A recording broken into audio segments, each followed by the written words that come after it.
I got 2 words for you. Finally, we get to say this for the first time since last December. Game week. Florida State, Notre Dame. Coming up Sunday night. Let's talk it up. Let's do it right. Logan Robinson, Noel Game Day. Right on top there, we got Jason Parker from NBC6, of course, and this is our Florida State show that we provide you every Wednesday night, 6 o'clock Eastern time. It's not too late to go grab some people on social media, text some people, get them in here to the live chat because we are taking calls tonight. We are doing this especially for a special occasion. This is Logan and my birthday gift to one Jason Parker. Wow, this is a cheap gift, but thank you guys. I appreciate it. It's going to be brutal for you. You don't know what this phone line costs me. Well, I mean, it's Comcast, so yeah, actually, I do know how much it costs you. I can get you a nice discount on that. But thank you guys. I do appreciate the birthday. Yes, it's the 38th birthday for yours truly, everyone's favorite Seminole commentator. Shout out to my friends at NBC6. They gave me this today. It's my birthday. That is very cool. It was my birthday. So great. Got lunch today from my favorite restaurant, Popeyes, was purchased for me. So that was a phenomenal lunch. Thank you to the sports department for that one. One thing I didn't get was a whole new Noel Game Day hoodie. No. Actually pressed. I mean, because those don't exist, right, Logan? Oh, wait. No, another item that you're giving out to other people instead of Mark and I. Well, I wanted to come on here and look like a complete idiot and Okay. wear a hoodie because it's 90 degrees out in Tallahassee. But number 2, I wanted to irritate you on your birthday and wear another piece of clothing that NG has. This is just limited edition. It's not being sent anywhere. We're just wearing it for just special shows like it's game week. We have to look professional. We have to come fly looking. And look, the Nike. I didn't go with the Nike, sadly. Maybe we could put a swoosh over there. You could, yeah. But well, then I'll need an XL. If it's not a Nike, if it's a Nike, I could go with large. But give me an XL for Sunday. I'll pick it up. Yeah. Yeah. Well, once we put the Nike logo on there, that's going up to 80, actually. Because it's supposed to be 90 degrees a kick or on Sunday, so I'm sure it'll fit perfect right there with that. I will not be wearing this. I can go. No, I will not be wearing this. Will not be wearing. Don't want to get beer on this. But let's be honest, guys, and and Mark touched about it off the top here. After what we all went through in 2020, both on the field, off the field, we've done shows about pandemics. We've done shows about racial tension. We've done shows about how bad Florida State football was last year. Guys, the new season starts this week. That feels good, Jason. And you might not be able to say 3-6 Mafia anymore. That might be gone. That might be rinsed. Who knows what could happen on Sunday night? There's the whole Tallahassee I know is riled up. I mean, I think starting tonight we've got football, and then Thursday will be crazy. I mean, we're just going to be rocking until Monday, really. But Sunday night is what matters the most. Tallahassee, we got a lot of people coming in town. I've got family coming in on Friday to spend time with us and watch football all weekend long. But Tallahassee and Doak Campbell Stadium is going to be riled up, and everybody deserves it. Everybody went through a rough patch everywhere personally, and now that we have the availability to pack up Doak, have the Bobby Bowden tributes that Florida State's going to be having this upcoming season. It's going to be an emotional roller coaster, but I can tell you what, Florida State's fan base is going to be bringing it. Whenever Florida State plays on defense, that place is going to be wild, and I can't wait to be a part of it. I know you'll be there too, Jason. It is going to be a fun place to be. It will be the best place to be during the weekend by far. Logan is 100% correct, fans. I mean, starting at 7:30 on Sunday, we're no longer the 3-6 Mafia. By the end of the season, hell, we might be the 5-7 Mafia. Who knows at this rate what's going to happen this season? So just stay tuned. Whatever you're doing, root for the Garden and Gold. That's all we ask. Please, guys, please. That's your birthday gift for me, rooting for Florida State. Mark, that's what you got to do on Sunday. It's free, doesn't cost you anything. Root for FSU. Root for FSU on Sunday. Okay, I can do that. All right, cool. Sweet. I can do that. I'm supposed to be Mr. Impartial, but no, I can give you a lean that way. No impartial. Remember, it's my birthday. Birthday weekend for Jason. Root for the Noles. There we go. That's your gift. All right. Leave those comments and questions, although everyone's going to say, hell with the comments and questions. We can call. We can call and talk to Jason and Logan directly. Guys, give us a moment. Let us get our opinions out before you bash me. Just let's get it in here, all right? So everyone, we're going to give our take on late happenings in fall camp. Of course, Notre Dame preview, depth chart, all of it, and then I will post the call-in number 860-499-3332. We'll get that up on a graphic for you when we are ready to take calls. Oh God! All right, fire it up, Jason. What do you got? What are your thoughts about the Irish coming into town? I mean, do you want the biased graduate or the realistic? The realistic commentator, because the realistic commentator is nervous. I mean, obviously, we know that we are coming in as the underdog in this game. This is the first time in a while I think Logan and I and a lot of Seminole Nation has said, well, we need to come out of this looking good. Oh, well, the words moral victory. I know James Coleman hates those words. I know Logan Roberts hates those words. I know Jason Parker hates those words. But I feel like that's what we need to see here. And Logan said it right. We don't know what's going to happen. Florida State may come out and say, damn the Torpedoes, we're going to win this thing. Do it for Bobby. Do it on national TV to prove it. Who knows? But that my concern right now is can Florida State, and we'll talk about this later on when we go through our keys to this, but my concern right now is can Florida State act like they belong? Can Florida State act like they want to win this game? If Florida State comes in with that desire, I give Florida State a puncher's chance. If Florida State goes down 14-0 really quickly and just you see the momentum, you see their body, how they change, that's where my concern is right now. So Logan, of course, you want to see a win on Sunday night, but what's a win going to look like? What is it going to take? Well, I'm looking at the new depth chart. I know I'll kind of mix that in there with this, but Florida State has quarterbacks and that's what we saw last year, quarterback Jordan Travis or Mackenzie Milton. I'm interested to see if Milton's going to be playing in this game. I think that's going to play a pretty interesting factor on Norvell and Dillingham's game plan offensively. I look at the defensive side. I was wondering who was going to be your two starting corners. I had a feeling Brownlee would be, but I was wondering who that second person was going to be. And, Travis Jay is down there. I like it. He played really well in high school at that position. We've heard great things out of camp from him. He's going to kind of be all over the defense, but I think him solidifying as a straight corner, though, in this game will be nice and bring a physical factor because Notre Dame's going to be bringing in some impressive wide receivers on Sunday night. So, those are the quarterback situation. Looking at the linebackers, too, I mean, you've got Kalen DeLoach, who I don't think anybody was expecting at all to be a starter at linebacker in this game coming into the season during fall camp. You got DJ Lundy starting over Steven Dix Jr. I don't think we look too far into that. I think it fits well for Lundy to be a linebacker in this game because of Notre Dame's game plan running the ball. But Steven Dix Jr. will be in that game no matter what. And then, looking at Amari Gaynor as the stud linebacker doesn't shock me. Wasn't shocked to see him as a starter. So, the linebacker room is something that, is going to be the big question mark. Can the defensive line get after the quarterback, though? I think that's going to be the pivotal part about this, Mark. Can they get after Colin? Can they disrupt him? Can they disrupt his rhythm? That is going to be the thing that this Florida State defense didn't have last year, disrupting a quarterback.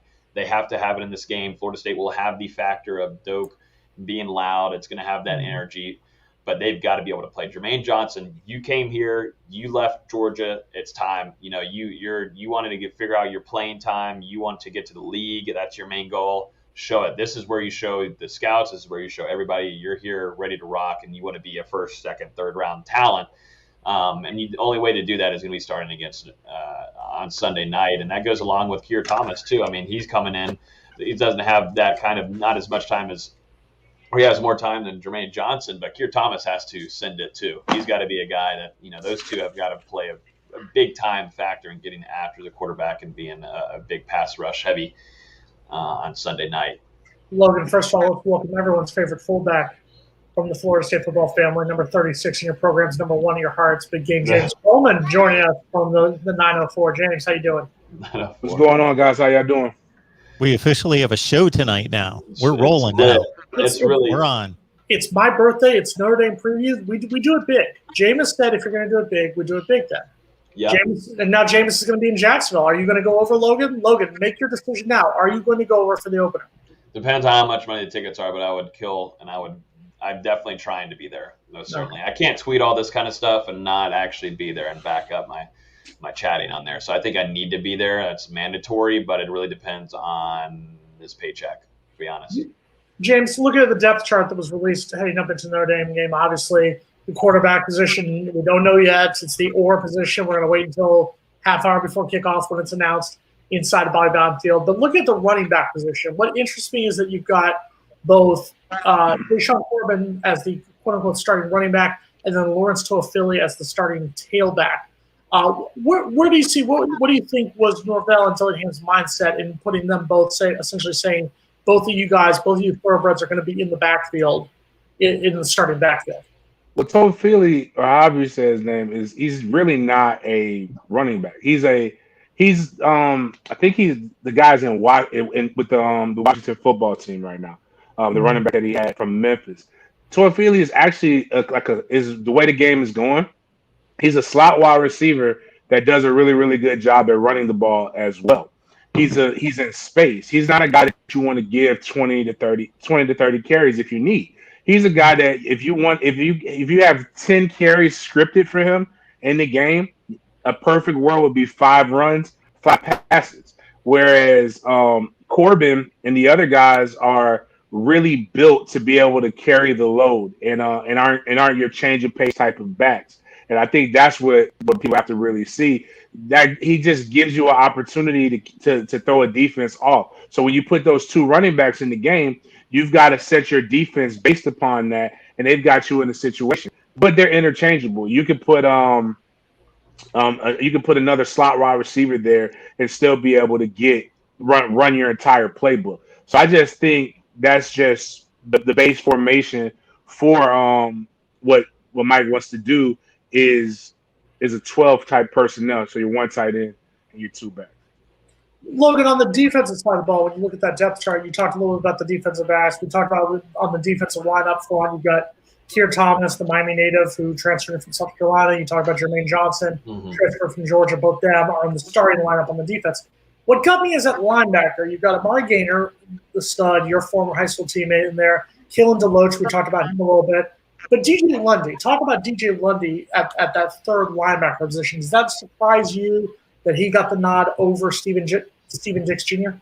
Lundy, the last, I would say, couple of weeks, definitely in the last scrimmage, full-on scrimmage, has played very well. I think looking back at it last year, both guys got about the same amount of reps. The thing with Steven Dix Jr., he's got the size. Of course, that's what everybody's happy about, but it's his hips, how slow he is. If he's able to go to the right gaps, where he's at in coverage is something that I think maybe might still be lacking, but I'm also looking at it for the game plan that Adam Fuller and Coach Marv, are writing for this game, because Lundy as a run game stopper might be the better option here. You're not having him at Rice. I mean, Amion Rice is not listed on this depth chart, and I'm wondering how Florida State, losing a guy like that who ended the season very well, definitely in the run game defense, missing him is going to do to this defense. I'm hoping that a leader comes out of this. I hope Lundy actually takes that next step, because both guys, like I said, they had a lot of time last year, and I'm glad they did. But this is a different kind of game. But I do think Lundy, the last couple of weeks, the optimism, the progress that we're hearing from him, and the good things, and how he's been flashing, is able to show up in a game. We've heard a lot of things in camp. We've heard it all the time, positives. Everything's going to be great, but it all depends on how this game is going to go. But I know a lot of people are, Steven Dix Jr., why is he not starting? I don't think it's something that people should look too deep into, honestly, because Lundy is a guy that fits this defense for this game package better than Steven Dix Jr., in my opinion. We'll see, though. We'll see if Coach Brian, if he's going to mess around and throw it around a little bit. I don't know. We'll see. But I think Lundy's in a good spot right now. I mean, that linebacker room is my biggest concern heading into this game. I'm not too worried about the DB room as much, because they had a full spring in a camp. But that linebacker room, the defensive line, I think, is going to do its job. But I'm not fully sold on linebacker room still. Yeah. My guy that I'm looking at, honestly, is Andrew Parchman, the transfer who came in, the Broward County native, transferring from Kansas. He's the guy I want to see. I've gone on record saying I think that by the end of the season, he has the potential to be the number 1 receiver, to take over the spot that I think right now is Keyshawn Helton's heading into this game. I think if Andrew can have a big game, national TV, big spotlight game against Notre Dame, I think you will see him be the feature receiver from this point on, but he has to show out against Notre Dame. So, Jason, I knew that you were going to get me into trouble by kind of leaning me into a Florida State rooting side here. So I got Nathan Urbach's our Notre Dame postgame guy. So we got postgame on both sides. You only get this at the Voice of College Football. On the Florida State channel right here, we got Florida State postgame after the game. On the main channel, Notre Dame postgame with my guy, Nathan Urbach. So truth be known, who am I going to root for in this game?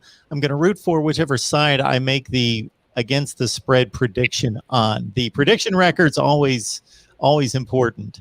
Mark, all I said was that it would be a cheap gift for me for my birthday. I didn't say you had to get it. You didn't have to give me that gift of rooting for FSU. That's your decision. You cannot blame me for everything. So you want the call-in show and me to root for Florida State. Okay. I mean, I didn't want the call-in show. That was just to get us more likes. I mean, that was Logan's idea last week.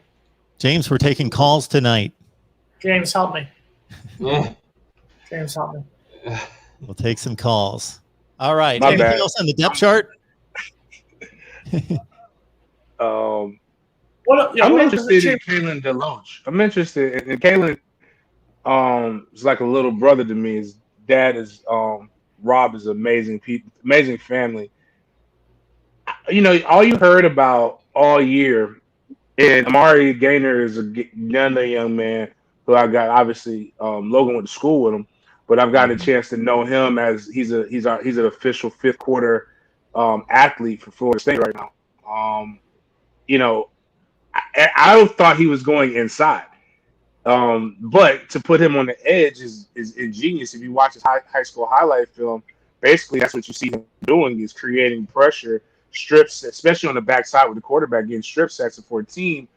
That if you can get Johnson on the other side, really creating havoc and getting the double team, this could now finally give Florida State to be able to create some pressure. But one of the questions that I asked him, and I also talked to one of my former teammates, and Ernie Sims, who's now coaching at South Florida, as I jokingly told him, you know, you don't want those problems with guys like me in the middle.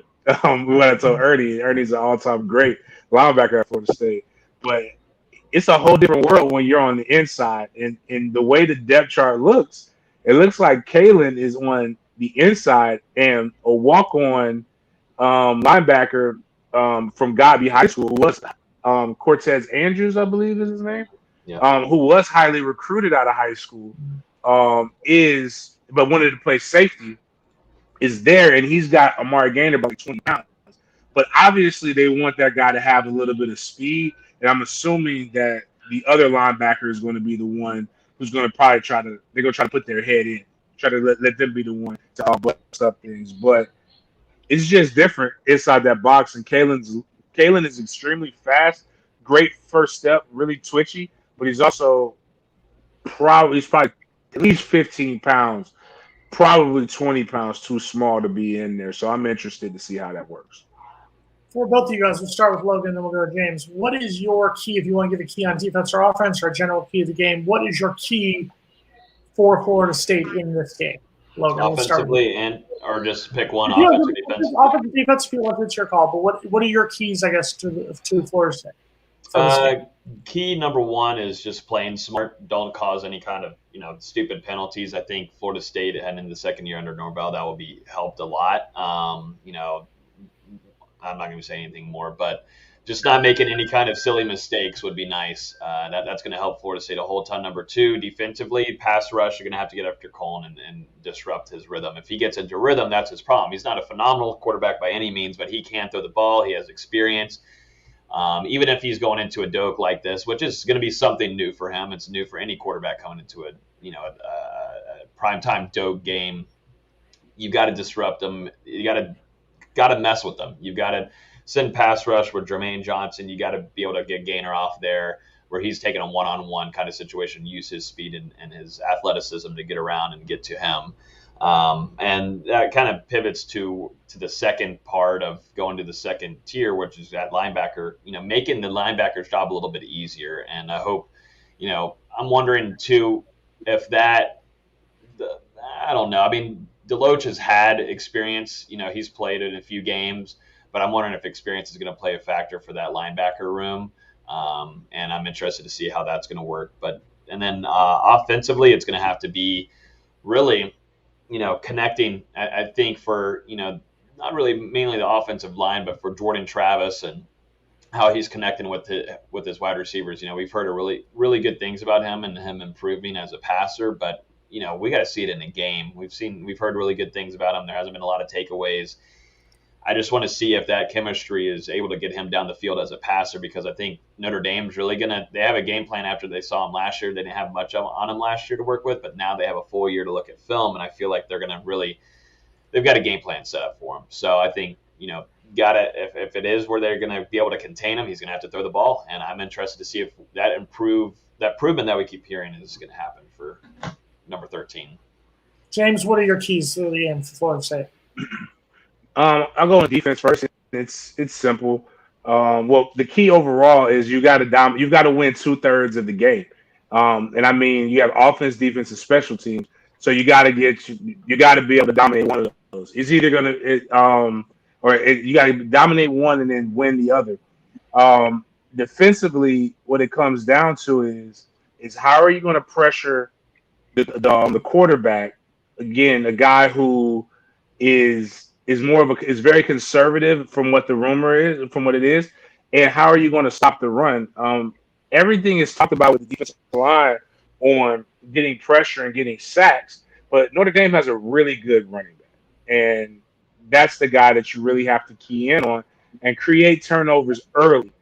A young team that's not used to winning, coming against a team that has more of an established, even though I hate this word, established culture in Notre Dame, but a ton of inexperience as well. You've got to, coming into a stadium that at current is 95% sold to capacity.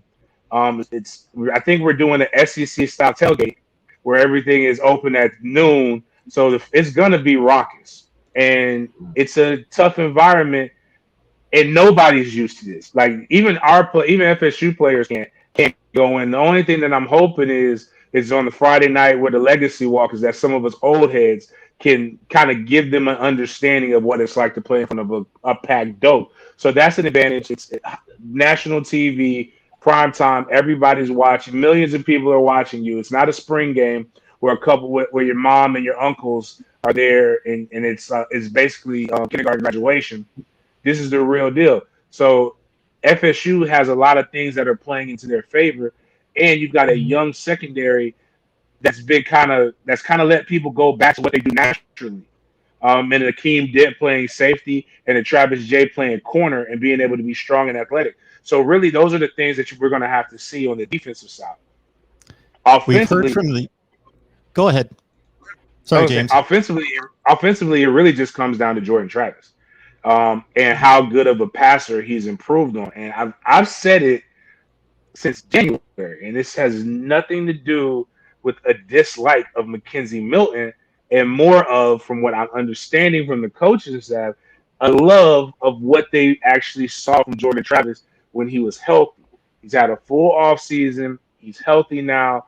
If he can attack the weak spot of Notre Dame, which is their secondary, with guys like Parchment, with guys like Keyshawn Helton, with Cam McDonald, and even the tight end from UCLA, Wilson. I think everybody is just seeing him as a big body, but he moves pretty good for a guy who's his size.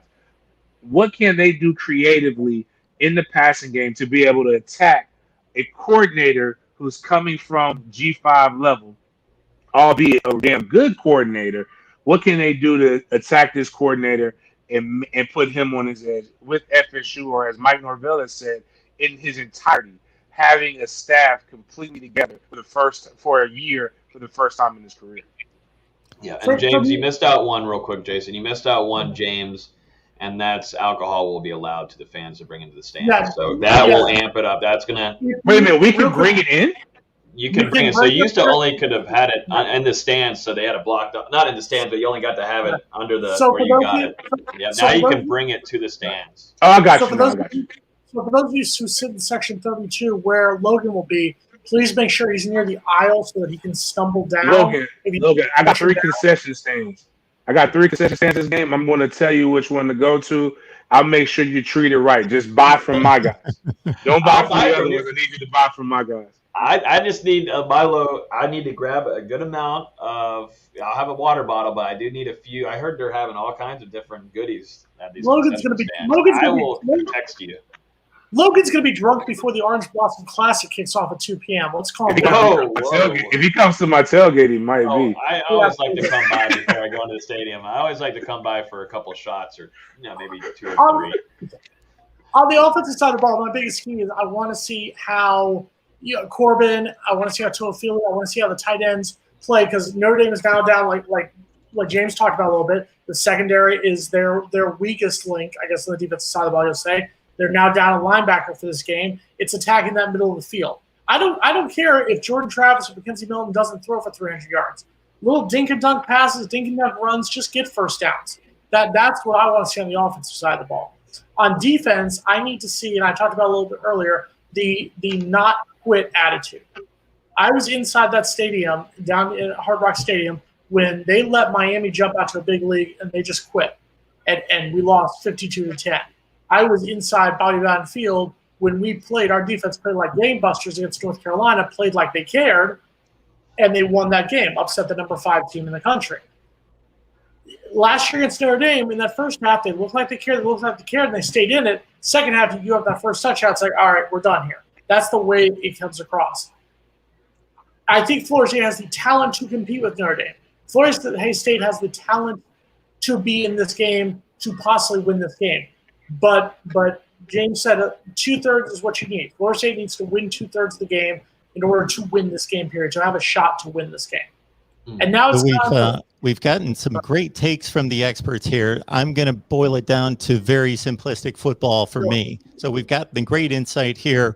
For me, this is going to go back to old school football. Like with all the spread formations and passing 65 to 70% of the time in most football we see, I think both teams are going to have to run the football, stop the run, because that's the way Notre Dame plays football, and that's the way they've been successful in going to playoff appearances the last few years, and that plays into the role of the quarterback for Jack Cohn because he is not a 40 attempt quarterback. They do not want to put this game on his shoulders.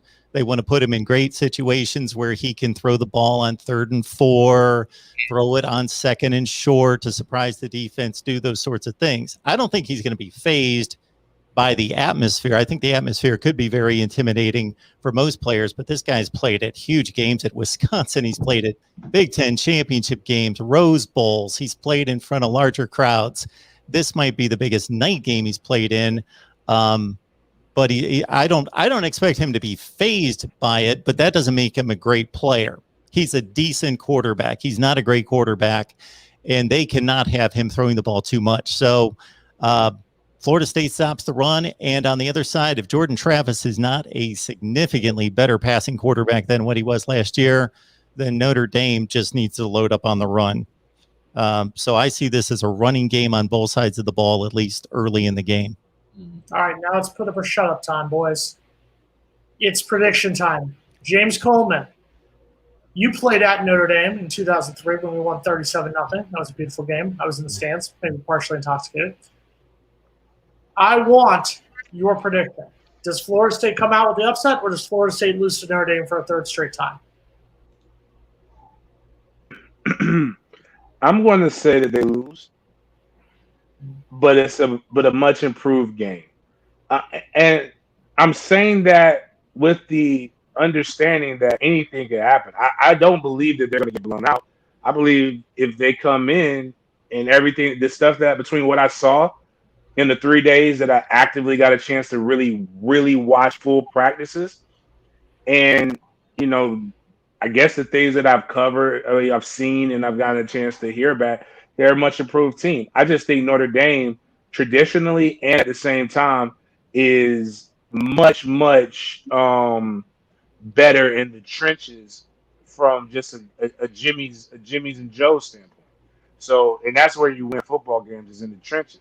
If Florida State hasn't been able to address that yet. Now, 2022 looks like they're addressing that great, but as far as 2019, 2020, 2021, getting to this point, I believe that Notre Dame is a better trench team for us. So I'm going to say, I think the game will be, I'll say 30-23, but it's going to be an exciting game. 30-23 Notre Dame. All right, Logan, who you got? I think it's going to be close. I think Florida State, I mean, the biggest thing, make it competitive. Make it competitive. That's all you need to do. I'm not fully sold on, I believe I predicted on our podcast that Florida State wouldn't win this game, so I'm going to stick with that. We haven't made a score yet, but I'd say Florida State right now. I think it's going to be, I think there's going to be a lot of scoring going on, to be honest. I think Florida State is going to make this into the fourth quarter. I've got Notre Dame. I'm still worried about Adam Fuller. Nobody's even said anything about Adam Fuller yet tonight, which after last year was one of the most atrocious things I've ever seen in football, other than like a Nickelodeon shows. But I'd say Notre Dame 34, FSU 21. First Not of all, extremely close, but not too crazy. But I do think it will be competitive where you're going into the fourth quarter, and that's what Florida State fans want. First of all, don't knock Nickelodeon shows. Let's calm that down. Wild and Crazy Kids, Hey Dude, Salute Your Shorts. That was phenomenal television back in the late 80s, early 90s. I wish this game was week 2. I wish we were opening up with Jacksonville State, get a quality win under our belt, come in with a 1-0 record, and then play Notre Dame. I do not like a quality win that starts with confidence. After last season, you need to come in 1-0 into a game, especially when you're playing a top 10 team like Notre Dame is. I believe in Florida State. All three of us will be in there, chopping it up, repping our guardian goal. I think Florida State will play much better this year. I think Florida State will be in it. I think Notre Dame gets a late touchdown that puts it away. Unfortunately, I think Florida State, for the 5th straight season, loses their opening game. I'm going to say 38-27 Notre Dame. I think Florida State sticks with it in the fourth quarter. Notre Dame punches in for a late touchdown. And Florida State then has to lick their wounds 6 days later to play Jacksonville State. Got a super chat contribution coming in. Let's hit that, and then we're going to hit the phone lines. All right. Who's giving us money? There we go. We got New King God. Oh, God. With we appreciate the contribution here, but I think this question is questionable in and of itself. But if Florida State was playing Alabama, what would the point spread be? Okay, it's 19.5 with Miami. I don't know, 26-27. Okay. And if Miami was playing Notre Dame, what would the point spread be? Again, it depends on where they're playing. Miami playing Notre Dame. Yeah, Notre Dame's going to be a 6 or 7 point favorite. There you go. Those are my thoughts. Miami fans are just upset because they had a better record than us last year, and they're going to get their butts kicked by more points this year. I don't think they quite understand how good of a team Alabama is. They legitimately think Derek King is the answer. I've got a lot of bets. He's an extremely good quarterback. He's not a good enough quarterback to beat Alabama. He's a very good quarterback. He's nobody is. The best football player in the state of Florida, but he is not a good enough quarterback to beat Alabama right now. He's only one guy in the field. I'm going to say it. We put too much on the quarterbacks. He's one guy. The Miami football team's playing the Alabama football team. Derek King would be a good enough quarterback to beat Alabama if he had the rest of the team that was capable of beating Alabama. So it's not just on Derek King. I think he is a good enough quarterback, depending on if he had an all-star team around him to beat Alabama. But you went to Bishop Sycamore High School. They don't teach you not to interrupt, sir. I was talking.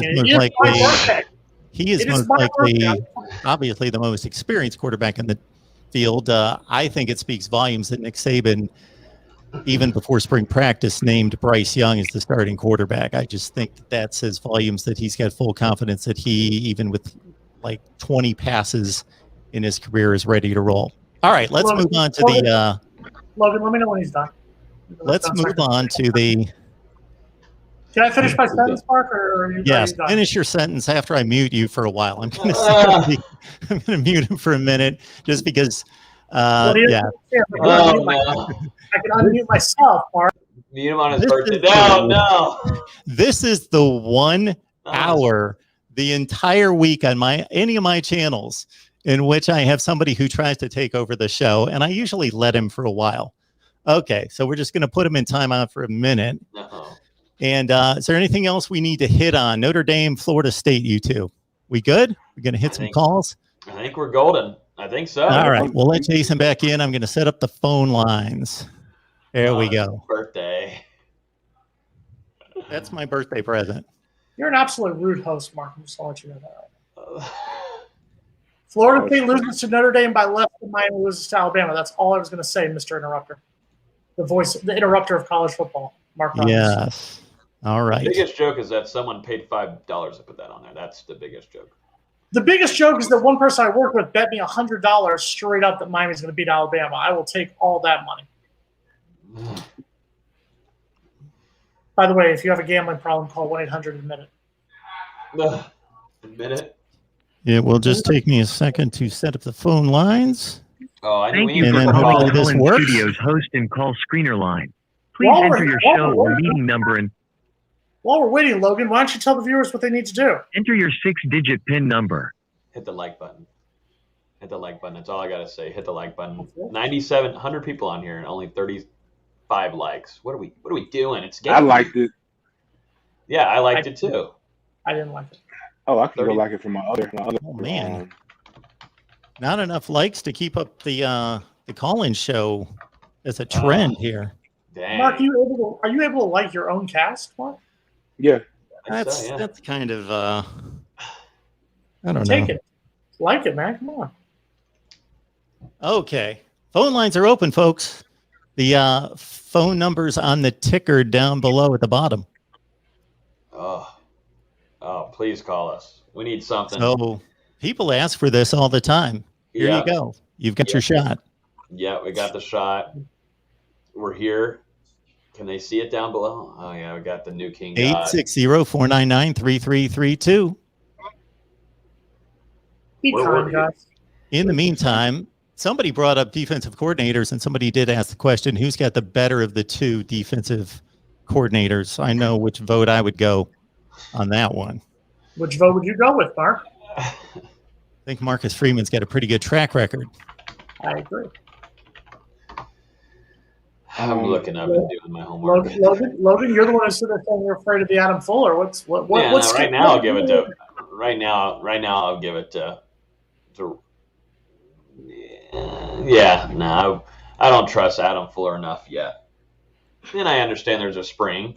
Don't be wrong. But some of the stuff we saw last year was Bad. comical. I mean, I don't think people realize it, but when we were on here, we were just like, what is going on? That's the thing. You get time and you kind of forget about it. But if we really go back and watch some of these shows from a good amount of months ago, I mean, it was brutal, the things that we were seeing happening. I hope that it was just because of a spring. 2 calls. Here we go. Oh, Welcome to the Voice of College Football, Florida State Live. Who's on the line? Hello? Who's on the line? Okay.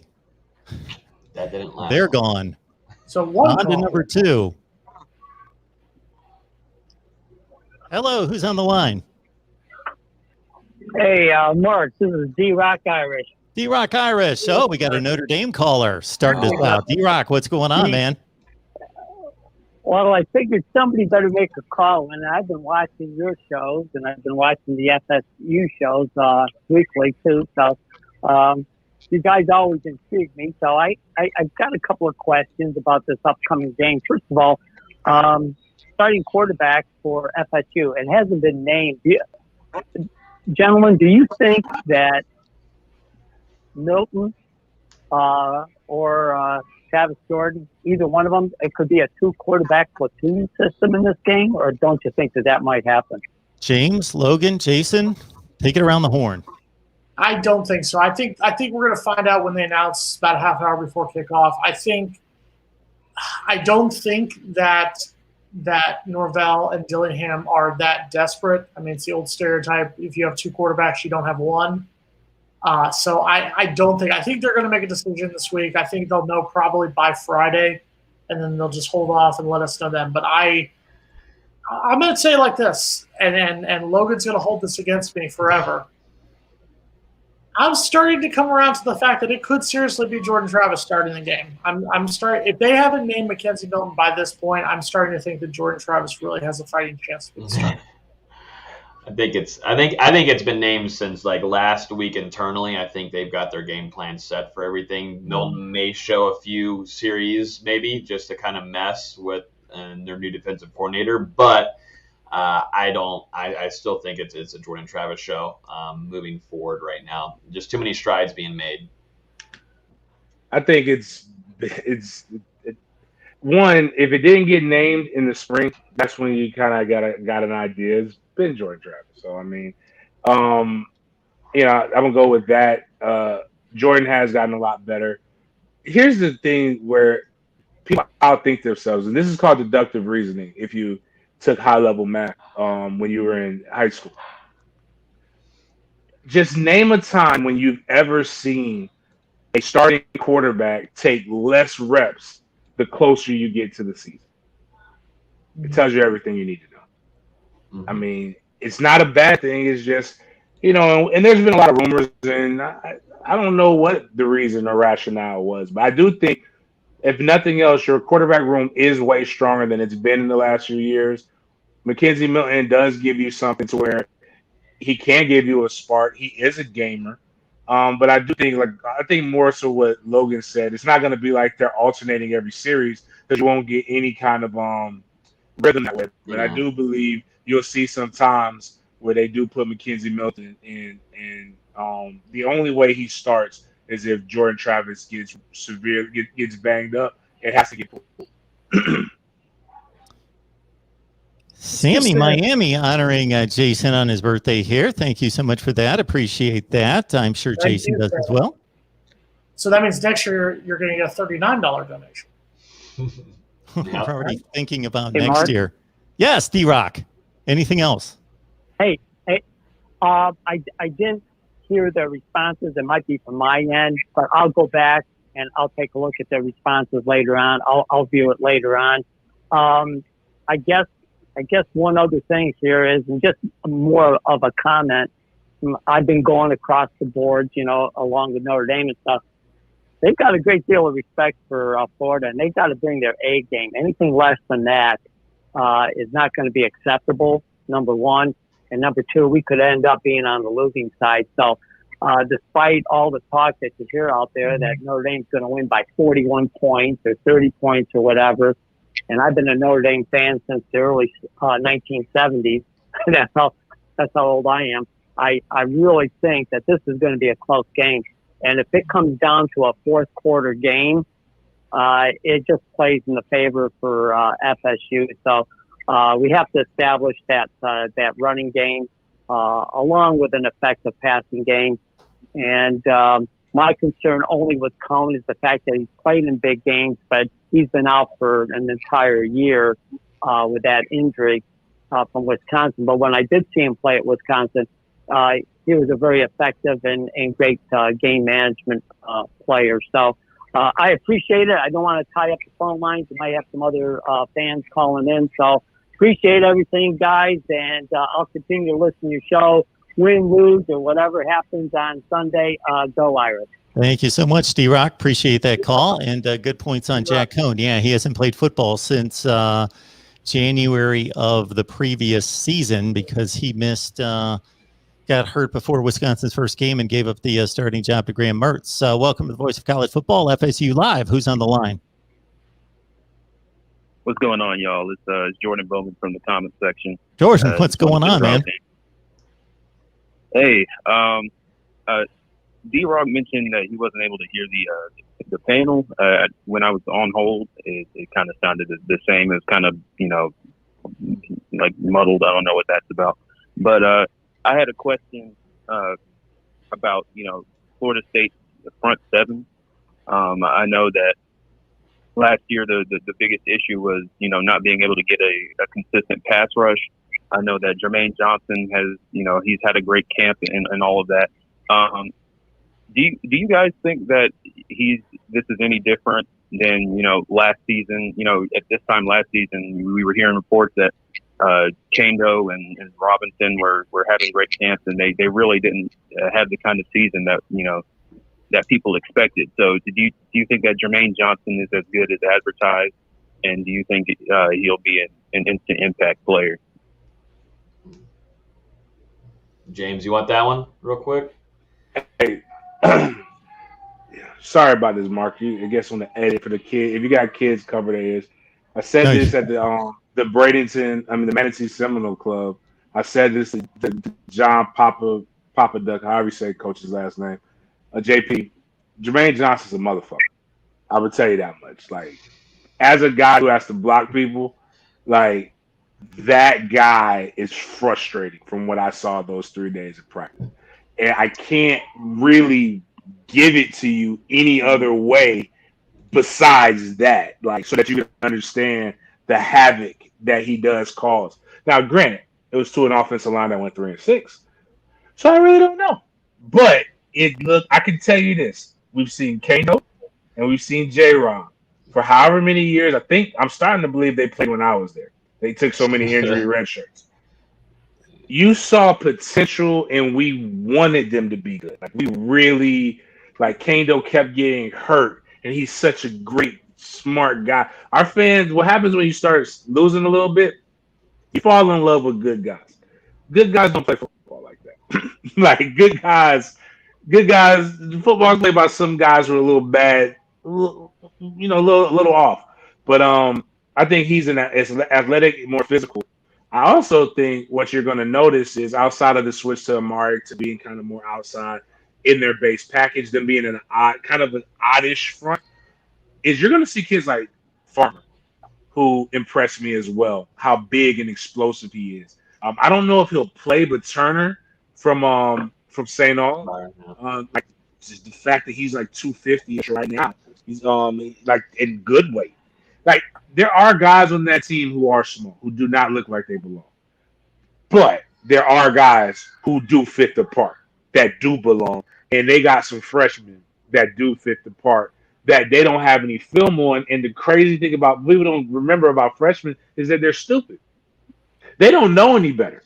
So they're just going to, if they know where they're going, they're just excited and happy to be here. And sometimes that helps you get the spark. And maybe some of these old heads that aren't really getting it done like they need to will take shape. But I think Johnson is as good as advertised from what I've seen. I can't tell you what other. I don't like other listening. I listen to Logan and JP's and Mark their opinions, but a lot of people they don't have the best opinions in the world. I don't think they know what they're watching. So, but I was looking at it, and I looked at it from a position, could I block this guy? And I told JP I would cut him straight up. I have to cut him just one time to slow him down, because if I had to block him off the edge straight up as fast as he was coming, I would have had a long practice. James used his curse word there. That was bold. You got his one out. Yeah. No more curse words. No more curse words. It was well placed, though. It was well placed, and it packed some punch, and it meant something. I like that. I was going to mention too, just because we're talking about the current team. Last year, though, Florida State's defensive line was horrid. If you think about it, Marvin Wilson was talked about as being a top 10 pick in the friggin' NFL draft. That obviously went to the Browns. Wasn't drafted. Got cut from the Browns at the Eagles. It seems like that's going to kind of be, and unless things change, I wish him the best of luck, but that seems to be the trend for him. That was a letdown. Corey Durden was not only, came out of shape to, the season, had a great season beforehand, but the next season didn't come in shape at all, didn't perform, didn't work out well, blah, blah, blah. That was not great at all. And now, he leaves the locker room too. And that's something Norvell, I think, had to cut off ties. But just going back, Florida State's past players, and, James just talked about Kando and J-Rob. They've been there for so damn long. And it was nice to make a play here and there. But, that it wasn't anything special. So, looking at the past, it was not so pretty. So you're hoping Kier and Jermaine Johnson can get after that. And I'm sold on those two guys, but also, the depth that they have behind that too, with McLendon, which I'm very high on, along with Fuller. I want people to keep an eye on him. I feel like he's a guy during the spring that looked really good. Whenever I got to see him in person, he's in phenomenal shape. He's gotten quicker off the ball. I'm excited for him. So I like the depth there too in your second string.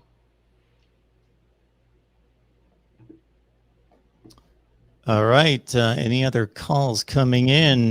Yeah, we've got one in queue here. Welcome to the FSU Live Show. What's on your mind? Hello? Uh-oh. Am I still on? There we go. Hello? Okay, I thought you moved on to another call. No, okay. I have one more question too. Thanks, guys. I have to listen on my laptop because it's kind of muddled. But no, you're good. What's up? Who is this, by the way? My second question. Oh, it's our same caller. Okay. Fire away, Jobo. I thought. I got one more question. So, Michael Mayer, I think is probably one of the best tight ends in college football. I think he's going to present some matchup issues for Florida State, particularly in the linebacker room. Do you think there's anybody in that room that you think has a chance to cover him, or at least slow him down, maybe chip him off the line or something, and just kind of get in his way and make him less effective in the passing game? Who gets that assignment?